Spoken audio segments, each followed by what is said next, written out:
Welcome back to Celebrity Radio. It's Alex Belfield in the West End at the fabulous Miss Saigon with two of the biggest stars, not only in this show, but in the world of musical theatre. John Briones, how are you? Hi, I'm good. And of course, Alistair Brammer, how are you? Very well, mate, very well. Guys, congratulations. Firstly, I saw the show about 3 or 4 weeks ago. I declared it the greatest musical performance in history. Whoa. I thought it was magnificent. Seriously, congratulations. Thank you. Yeah, thank you very much. You're both at the top of your game, and to see such talent in one room is such a blessing. There's so much crap out there. I mean, there's no phoning it in, is there? You've got to be there, you've got to be present, and you've got to knock it out. It isn't one of those shows that you can give 65%. There are shows that you can. I shouldn't say that, but there are. This is certainly not one of them. Absolutely, because, you know, if you're not going to do it 100%, why do it, right? And especially with this material, you're doing a lot of disservice to a lot of people who lived it if you don't. This piece matters. It's got a real story and a real heart to it. Of course it's a love story, and that's what we have to do. Firstly, fall in love with you. And what I said in my review was that you have mastered the art of that, of making people like you, that charm you have on stage. It's something I've never felt being attractive. Could you explain that feeling to me as a ginger person? Yeah. I'm lucky I've got a girlfriend. Without her, I'd be screwed.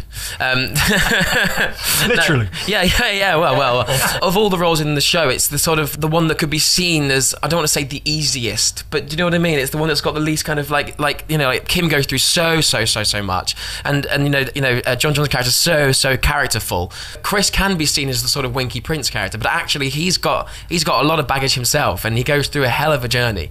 You've just got to fall in love with the girl. I don't know, you just got to try and do it. And Eva's very easy to fall in love with. She's lovely. It was obvious to me that your next role will be Jean Valjean in Les Mis, because it's so obvious that you're right for that role. You have a way of making the audience care.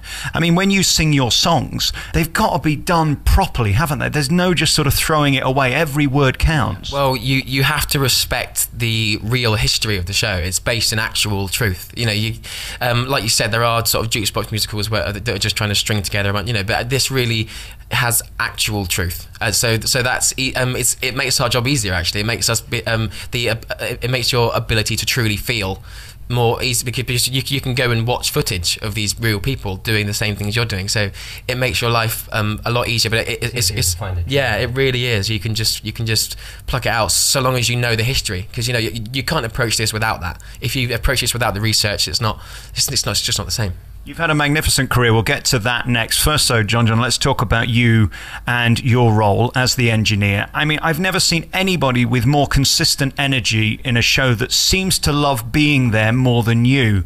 You were born to do that role. I think that's probably the reason you've been in it for 400 years. That's right, 401 years. I'm just happy to be here. I love what I do. I love this role. That's why I keep coming back, and luckily Cameron thinks the same way.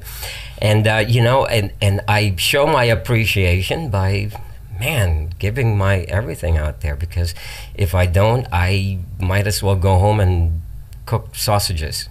I guess if the producer doesn't like you, you're going to struggle in a role, aren't you, really? It's never going to work if the producer thinks you're rubbish. Absolutely, especially Cameron. He'll kill you.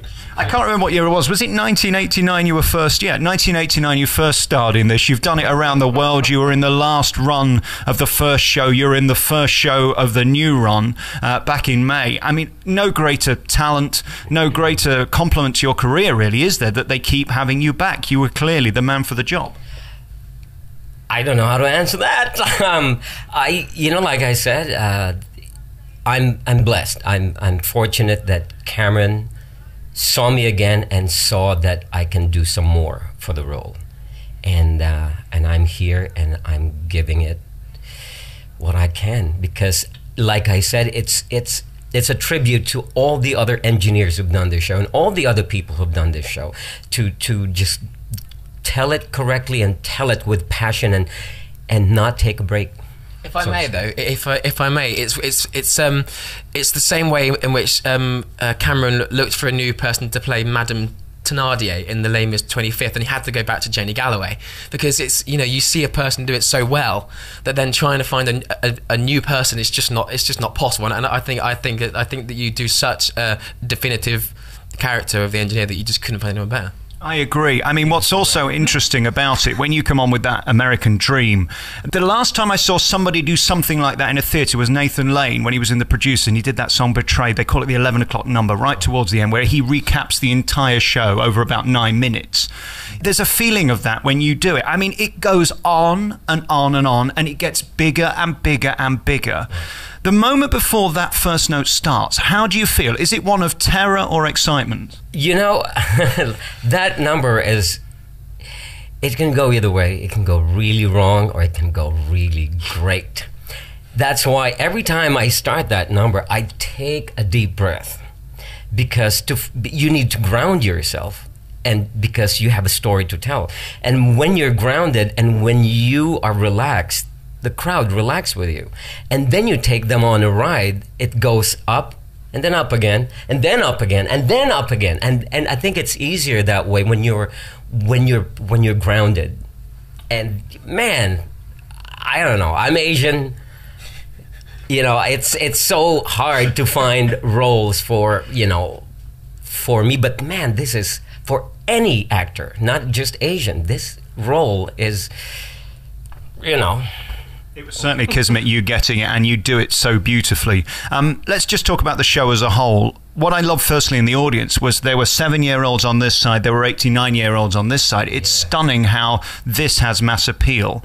I've already said it's credible. We then look at the staging of it and the lighting. It is just beautiful. I mean, Cameron does know what he's doing. If anybody can find a way to criticize him, and I don't really know how they can, I mean, he knows how to put a show on, and he's given you one. Before you even sing a note, it's a great show, isn't it?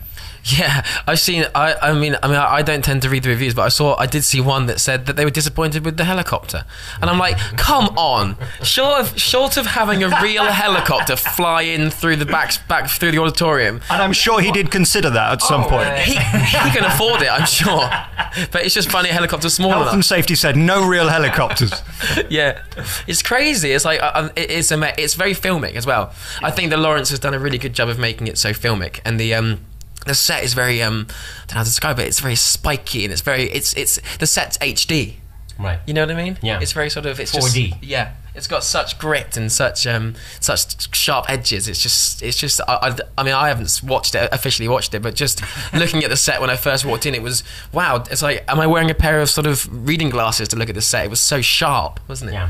Now, when you're stood on that stage and that pin focus hits you for the first time, firstly, it's a cavernous theatre. It's huge, one of the biggest in the West End, which is great for you because you can pack audiences in. When you're stood there and you look out and it's all about you, what does it feel like? Is it exhilarating, or are you just thinking, how am I going to do this? Is it going to be there? Do you wake up in the morning and worry that? No, it's never a vocal thing. It's always, for me, it's always character first, and the vocal just sort of happens. And some of the best people I've ever seen, the vocals are not perfect. There's something boring about seeing someone just sing something perfectly, and it never entertains me. What entertains me is watching Bernadette Beaters break down, or if your character's tired, they sound tired. If your character's ill, they sound ill. It's relatable. Yeah. Totally, so I don't worry about the voice. If it isn't there, I worry about becoming ill, and if I'm ill, I'll go off the show. I've got a very good understudy in Naoshi, but I don't worry about my voice not being perfect. I like it that way. The question I have to ask both of you is, do you consider why you? I mean, we alluded to it earlier. There are 1 million people out of work in show business who would bite their arms off to do this. They'd probably pay them, let alone do it for free. And they chose you, and they're paying you to be here. They've re-signed you. This show's a sellout. It's had the greatest reviews in years. Why you? You know, a lot of actors will be offended if I say this, but you know, I was lucky. But the thing is, I'm a hardworking, lucky survivor. And you know what? I was there at the right time. Maybe I caught Cameron at the right moment. I sang everything fell into place. But at the same time, the talent is given. Everyone who's auditioned for this part, I know a lot of them, and they're so talented. I just caught the break at the right moment. And again, I wonder how you get through it physically. Here we sit on the worst day I could possibly have asked for an interview. It's a Thursday. You've got a matinee at 2:30. You've got the show to do again tonight. The physical strain. I mean, you don't have every song in the show, but the songs you do have are enormous, and your energy has to be boundless. How are you feeling physically now, and how do you prepare for that? You know, thank God for rehearsals, because rehearsals prepare you for anything. And then the gradual, you know, when you get into the groove of performing, and then you build your muscles. And now, you know, you're even when you're, like you said, imperfect on that day, you know how to do it. You know how to get through that number. You know how to feel it. And you use that sometimes. You use all those imperfections to tell your story. And it's an acting challenge, isn't it? If someone said to me, "You've got to, you know, you've got to play Chris the same as you normally do, but you've lost your top 2 octaves," no. You go, "Okay, let's give this a go." You know, it's a challenge. It is possible. Well, I mean, yeah. You just have to find a creative way of respecting the music, respecting the story, respecting the character, and portraying it. I mean, I'm making it a bit too literal by saying top 2 octaves, but you know, just by giving yourself obstacles, whether you're feeling down that day, it's, you know, whatever it is, it's fun to go, right, okay, let's try and give a version of this character, and that's why it changes, and that's why we can do year contracts too, right? You know, because otherwise it would get boring. You know, but the fact that you come in with a different idea every day because you have to, because you might be in a different mood that day. You might be going through a breakup. You might be trying to move house. You know, whatever it is. But it all affects it. But it keeps it fresh. It keeps me on my toes. I love it. Did you ever think it would be this good and this successful? Because what could be better? I'm not saying your career's over at this point, but I mean, this is an amazing place to be at your age, isn't it? Yeah, I don't know. I don't know what could be better. If you asked me 4 years ago what my dream role would be, it was Christmas Saigon. So I don't know what to do next. I'm worried. Is it too young to retire at this age, do you think? For me, I just want to work. I just want to keep doing this. I just want to have fun, and you know. But what's interesting about you and your career, I mean, you're LA based anyway, an interesting place to be, but I mean, you're successful in so many fields. So few people can actually stand on a stage, do TV, make films. You're an all-rounder, aren't you? I mean, you're more than the triple threat. Thank goodness for that. You know, I love my life. I love where I am, and I'm in a happy place right now. Yeah. And you should be. Your performance, both of you, is spectacular. To be in the presence of genuine talent always inspires me. I leave so many theatres where I think I could maybe have done that role. Trust me, if I could do the role, it shouldn't be on the stage. You two are just mind-blowing. The energy you give and the talent you've got and the voices are incredible. This show, as far as I'm concerned, is the only show to see this year if you come into the West End. It's called Miss Saigon. It's on at the Prince Edward Theatre. Guys, thank you for talking to me. Thank you. Thank you.